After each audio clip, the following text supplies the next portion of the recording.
Préparez-vous à un choc enflammé à Turf Moor. Liverpool, leader invaincu et sur une vague de perfection, se déplace chez un Burnley désespéré d'enflammer sa saison. Mais voici le fait surprenant. Liverpool n'a pas seulement remporté ses 6 derniers déplacements contre Burnley, ils ont carrément verrouillé leur cage, gardant leur but inviolé lors de 4 de ces rencontres. Les Clarets, contre toute attente et malgré un calendrier infernal, peuvent-ils briser cette hégémonie inébranlable des Reds ? Ou les hommes de Jürgen Klopp, peut-être même en dévoilant une nouvelle arme offensive, poursuivront-ils leur marche impeccable ?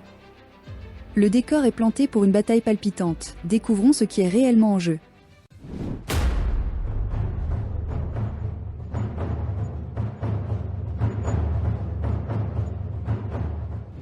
Si les deux équipes pourraient afficher un schéma familier en 4-2-3-1, ne vous y trompez pas, leur ADN tactique est aux antipodes. Burnley, efficace devant le but et dynamique sur les ailes, cède souvent le ballon, une vulnérabilité critique. Ils peinent visiblement face aux passes en profondeur tranchante et aux dribbleurs agiles, particulièrement sur les côtés. Or, voici le rebondissement. Cela fait directement le jeu de Liverpool, maître des contres fulgurants et de la domination sur les ailes. Pourtant, les Reds eux-mêmes ont un talon d'Achille, une surprenante vulnérabilité aux contres rapides et une tendance à flancher lorsqu'ils mènent au score. Ce choc de style intrigant suggère que nous pourrions assister à un match étonnamment ouvert et riche en buts, même malgré le contrôle attendu de Liverpool. Burnley fait face à une lutte difficile, confronté à une liste de blessés importante qui inclut des éléments essentiels comme Zeki Andouni et Jordan Beyer. Leur entraîneur, Vincent Kompany, s'en tiendra probablement à sa stratégie de base malgré les récents revers, preuve de ses options limitées. Pour Liverpool, l'horizon est bien plus dégagé. Alexis Mac Allister est de retour dans le groupe, Ibrahima Konaté est pleinement opérationnel et surtout, des rumeurs suggèrent que la nouvelle recrue Alexander Isak pourrait même faire ses débuts depuis le banc, ajoutant une dimension supplémentaire à leur puissance offensive. Cette disparité flagrante de talents disponibles confère à Liverpool un avantage significatif, peut-être décisif, avant même le coup d'envoi. Un coup d'œil sur le classement de la Premier League brosse un tableau éloquent. Liverpool trône majestueusement au sommet, affichant un parcours sans faute avec le maximum de points lors de leurs 3 premières rencontres. Ils ont inscrit un impressionnant total de 8 buts tout en concédant 4. En contraste frappant, Burnley végète à la 14e position avec seulement 3 points, ayant marqué 4 buts et en ayant encaissé 6. Pourtant, voici une anomalie fascinante. Burnley a maintenu un bilan défensif impeccable à domicile, marquant 2 fois sans encaisser le moindre but. Liverpool, cependant, a été d'une efficacité redoutable en déplacement, trouvant le chemin des filets à 3 reprises lors de leur unique sortie à l'extérieur. Attendez-vous à ce que les Reds confisquent le ballon, leur précision de passe supérieure dictant le tempo. Mais gardez un œil attentif sur les corners, les deux équipes en génèrent un nombre comparable par match, suggérant une valeur potentielle sur ce marché. Les récentes performances de Burnley présentent une dichotomie fascinante. En déplacement, ils ont subi des défaites cuisantes, encaissant 3 buts chacun contre des géants comme Manchester United et Tottenham. Pourtant, mettez le pied sur la pelouse sacrée de Turf Moor, et vous rencontrez une équipe métamorphosée. Ici, ils ont décroché une victoire convaincante avec 2 buts d'écart en Premier League contre Sunderland, et une victoire arrachée 2 buts à 1 en League Cup contre Derby. Cette remarquable résilience à domicile suggère un esprit combatif profondément ancré. Malgré le fait d'atteindre fréquemment la pause à égalité ou même en étant menés, les Clarets ont toujours trouvé un moyen de renverser la vapeur et de décrocher des résultats sur leur propre terrain. Ce schéma pourrait-il suggérer une poussée tardive ou un retournement de situation spectaculaire dans ce match ? Liverpool, tout simplement, est dans une forme éblouissante, survolant leur première rencontre de la saison. Ils ont remporté la victoire lors de 3 de leurs 4 dernières sorties, leur seul non-succès étant un match nul arraché lors du Community Shield. Leur conquête en Premier League inclut un succès arraché 1 but à 0 contre Arsenal et, notamment, une victoire captivante 3 buts à 2 à l'extérieur contre Newcastle, démontrant leur formidable puissance offensive même en territoire hostile. Ce qui est vraiment intriguant pour les parieurs, c'est leur capacité constante à prendre l'avantage avant le coup de sifflet de la mi-temps, posant souvent les bases de leur victoire finale. Cela signale-t-il qu'une solide performance en première mi-temps est à nouveau au programme ? Maintenant, décortiquons les statistiques brutes, là où la véritable image se dessine. Burnley, en moyenne, marque environ 1 but et demi par match tout en concédant presque 2. Cependant, leur forteresse à domicile transforme ces chiffres. Ils réussissent à marquer 2 buts et n'en concèdent qu'un maigre demi-but. Loin de leur base, le scénario bascule radicalement. Un seul but marqué contre 3 encaissés. Liverpool, en contraste frappant, affiche une moyenne impressionnante de 2 buts et demi marqués par match, tout en encaissant 1,5. Crucialement, leur prolificité les suit en déplacement, puisqu'ils continuent de trouver le chemin des filets 2 fois et demi par match à l'extérieur. Burnley a célébré la victoire lors de ses 2 dernières rencontres à domicile, tandis que Liverpool reste une force inébranlable loin d'Anfield. Cela prépare une confrontation épique. La défense resserrée de Burnley à domicile peut-elle résister au torrent incessant de l'attaque redoutable de Liverpool en déplacement ? Le bilan des confrontations directes brosse un tableau d'une clarté indéniable quant à la supériorité écrasante de Liverpool. Sur leurs 6 dernières rencontres, les Reds sont sortis vainqueurs à 5 reprises, le seul triomphe de Burnley étant une victoire surprenante, 1-0 à Anfield il y a plus de 4 ans, un lointain souvenir. Voici un détail crucial pour votre stratégie de pari, Liverpool a constamment pris l'avantage à la mi-temps dans les 2 tiers de ses confrontations. De plus, Burnley a rarement fait trembler les filets contre les Reds, avec une moyenne d'un maigre tiers de buts par match, tandis que Liverpool marque constamment presque 2 buts en retour. Cette tendance historique suggère fortement que Liverpool va démarrer en trombe, prendre le contrôle et probablement dominer les débats dès le coup d'envoi. Et c'est ici, mes amis, que les analyses pour les paris s'intensifient vraiment. Préparez-vous à ce fait étonnant. Lors de toutes leurs récentes confrontations directes, Burnley n'a pas réussi à inscrire le moindre but à domicile contre Liverpool. Permettez-moi de souligner cela, 0 but à domicile pour Burnley lorsque les Reds se déplacent.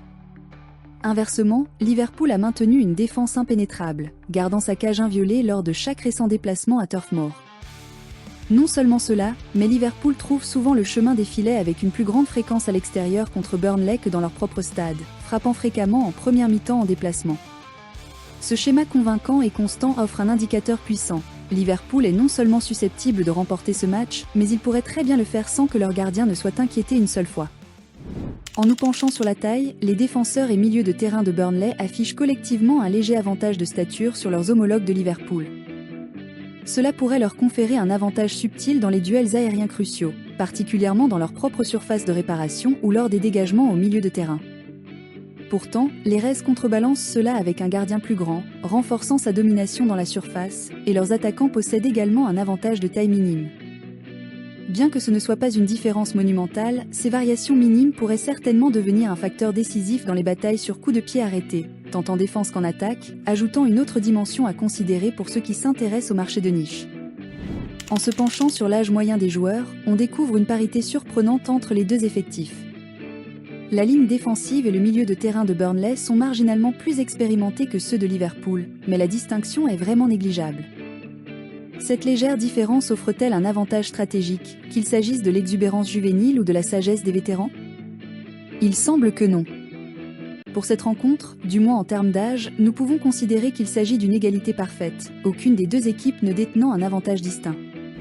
Lorsque nous examinons les notes individuelles des joueurs, une hiérarchie claire se dessine. Liverpool, à travers ses lignes défensives, ses moteurs du milieu de terrain et ses fers de lance offensifs, affiche constamment des métriques de performance moyenne supérieure. Leurs joueurs, presque sans exception, démontrent un calibre de jeu plus élevé que ceux de Burnley.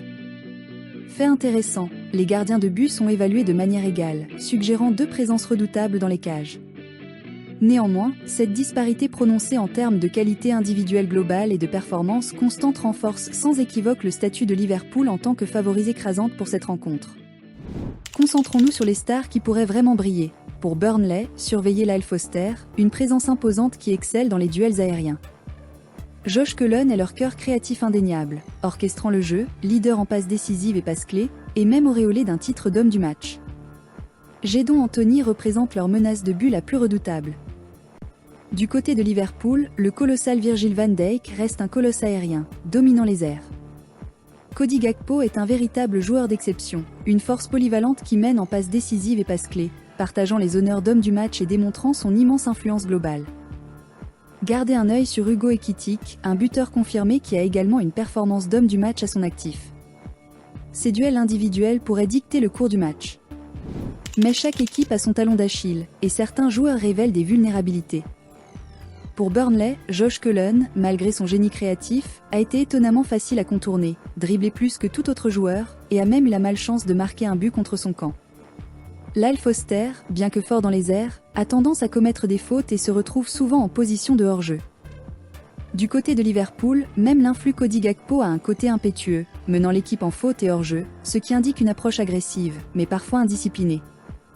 Et voici une statistique pour le marché des cartons. Ryan Gravenberch a accumulé 2 cartons jaunes en seulement 3 apparitions, un rythme vraiment préoccupant.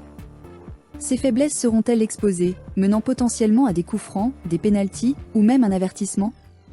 Maintenant, pour ceux qui analysent le match minute par minute, décortiquons le timing crucial des buts.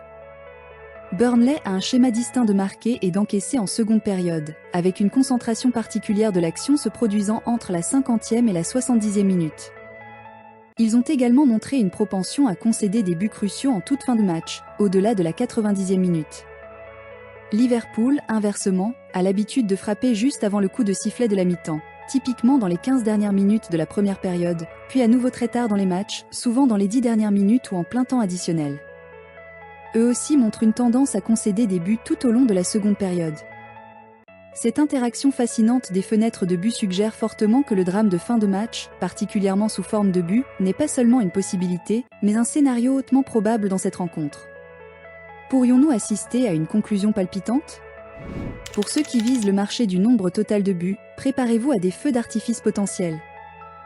Les deux équipes ont été constamment impliquées dans des rencontres riches en buts cette saison. En fait, chaque match impliquant Burnley ou Liverpool a vu au moins un but marqué, c'est un record parfait de 100%. Plus significativement, 2 tiers substantiels des matchs de Burnley, et une proportion identique des matchs de Liverpool, ont dépassé la barre des 2 buts et demi au total. Et Liverpool va encore plus loin, 2 tiers stupéfiants de leur rencontre ont même franchi la redoutable barrière des 4 buts et demi, indiquant une propension au véritable festival de buts. Cette richesse de données pointe sans équivoque vers un match exaltant, promettant une abondance de buts pour le spectateur averti et le parieur astucieux.